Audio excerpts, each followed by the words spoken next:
These two lives today in holy matrimony, in the presence of Almighty God. We are here to witness these pledges made by these two people that are saying they are remaining with each other for the rest of their lives.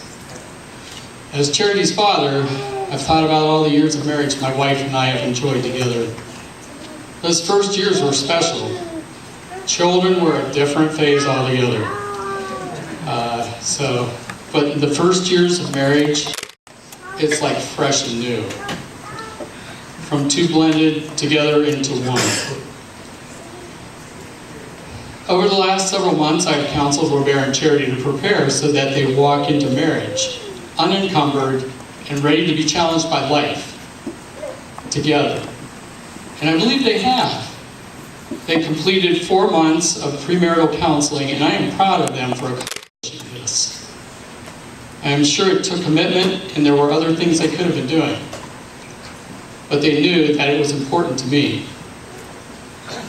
They have assured me that they have made all the preparations and are ready. So therefore, it is here we find ourselves, witnessing their pledge to a lifelong commitment to each other and their commitment before God. Before I speak to these two young people, I want to remind everyone here at the sound of my voice that we are all obligated to make sure, as witnesses, that we give Roberre and Charity every amount of support to make sure they remain committed to the words they say today. We all know marriage has its own struggles, and how important it is to have the support of everyone here, as if to say, call on me, in the true spirit of bringing the effort of unity into their marriage. You know, both sets of parents have committed to this as a pledge, and now we ask each other, each of you, and everyone to do the same by saying, you. It's a little weak. Everybody. We do. There we go. Thank you. Now, Roberre and Charity, I want to speak to you from my heart in the presence of all these invited guests. You both have heard the scriptures your whole lives. In fact, you know them and have lived by them. So what I have to say is no surprise. Roberre, you know that the scriptures in Genesis, a man shall leave his father and mother and shall be joined to his wife, and they shall become one flesh. And in Ephesians it says to love your wife, just as Christ loved the church. Charity, you know the scriptures say in Ecclesiastes, 2 are better than one, because they have a good reward for their labor. So if one fall, one will lift up his companion. And again, if two lie down together, they keep warm. But how can one be warm alone? Though one may be overpowered by another, two can withstand them. And that's what you will have to do. And 3/4 cord cannot be quickly broken. And in Ephesians it says, submit to your own husband as to the Lord. For the husband is the head of the wife, and also that Christ is the head of the church. I want to both give you something from my heart in the way of practical tools to think about. These were my Grandpa Borntrager's brick masonry tools. So here is a rule. Okay, I keep this on my desk. Here's a level. Okay, he used all these, believe me.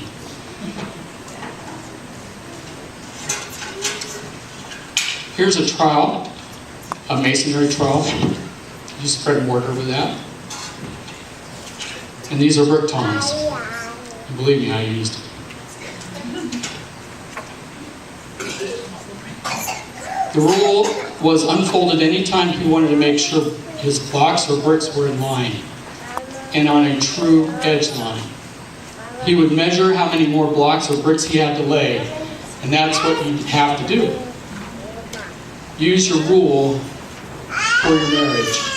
God's word as the rule to measure what you do and how you do it. How you treat each other, both privately and publicly. Make sure you are putting down a good foundation. The level you put on top of your brick courses and at the edges to make sure that you lay them straight. You should also make sure you lay your own level to check and make sure your foundation is straight and true. The The trowel was in my grandfather's hands most of the times throughout the day because he used it to spread the mortar and on the top course and lay brick and block on it. It had to be straight or the course would not come out correctly. He would have to unlay it. Believe me, I've seen him do it. And relay the course. That meant more work for both of us if he had to unlay and relay.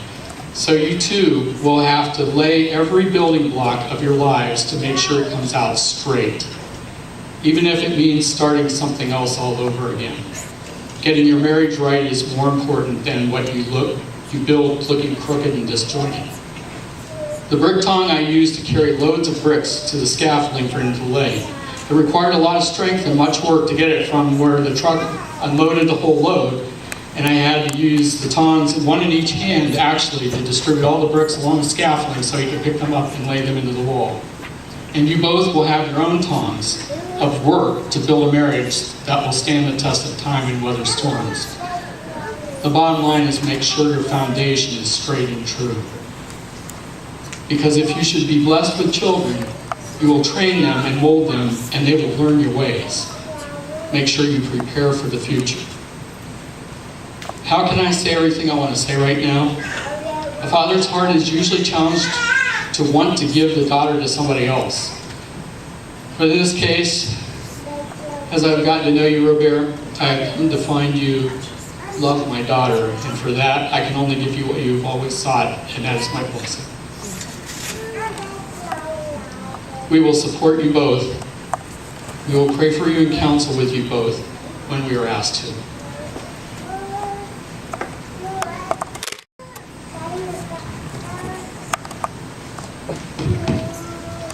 To add to that, I know I, my beloved wife, would also say, we love you both, and we will support you as well.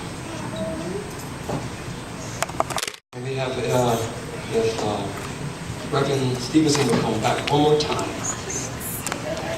I know he left me. He would like to say the final blessing. May you who bless our ancestors, bless this groom and bride, and henceforth prosper the ways upon which they walk. May they always find grace and favor in the eyes of those who meet them. May they aspire to build a praiseworthy house among Yahweh's people. May you bless them and raise the offspring, and will always fear and serve you through their Son, Messiah, Yeshua. May peace reign in their home, and may contentment and happiness in their hearts, and all the days of their lives, and good food too. Amen. Now,